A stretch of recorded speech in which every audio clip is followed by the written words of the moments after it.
उज्जैन में नई नवेली दुल्हन ने अपने प्रेमी से पति पर ही जानलेवा हमला करवा दिया। अब बेवफाई का अंत हुआ, महिला प्रेमी के साथ गिरफ्तार कर ली गई है। उज्जैन के चिमनगंज मंडी थाना क्षेत्र के कानीपुरा में 9 मई को पत्नी के साथ जा रहे पति पर 2 युवकों ने चाकू से हमला कर दिया था।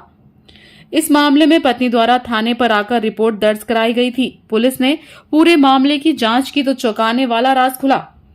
दरअसल इस पूरे घटनाक्रम की मास्टरमाइंड घायल युवक की पत्नी ही थी। उसी ने अपने प्रेमी के साथ मिलकर पति पर हमला करवाया था। पुलिस ने कॉल डिटेल के आधार पर पूछताछ की तो पूरे मामले का खुलासा हो गया। पति पर हमले के आरोप में पुलिस ने घायल की पत्नी, प्रेमी और प्रेमी के दोस्त को गिरफ्तार किया है।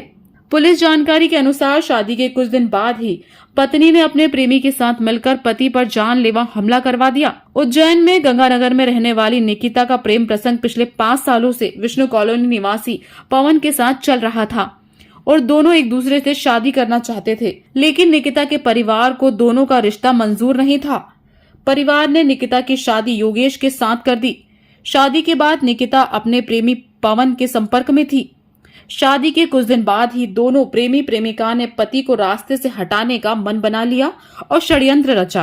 पवन ने अपने दोस्त राजा को अपने साथ लिया। महिला अपने पति के साथ और परिवार के साथ बहू की तरह रहने लगी ताकि किसी को शंका ना हो।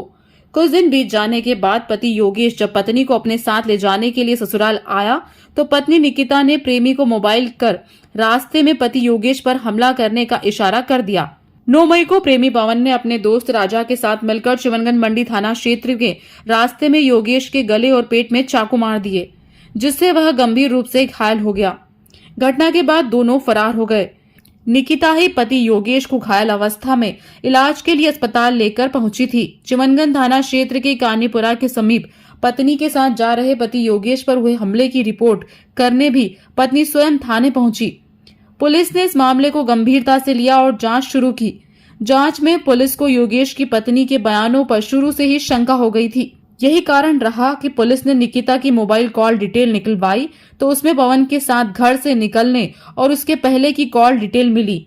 हमला करने के समय भी पवन की लोकेशन कानीपुरा के आसपास की ही आई थी।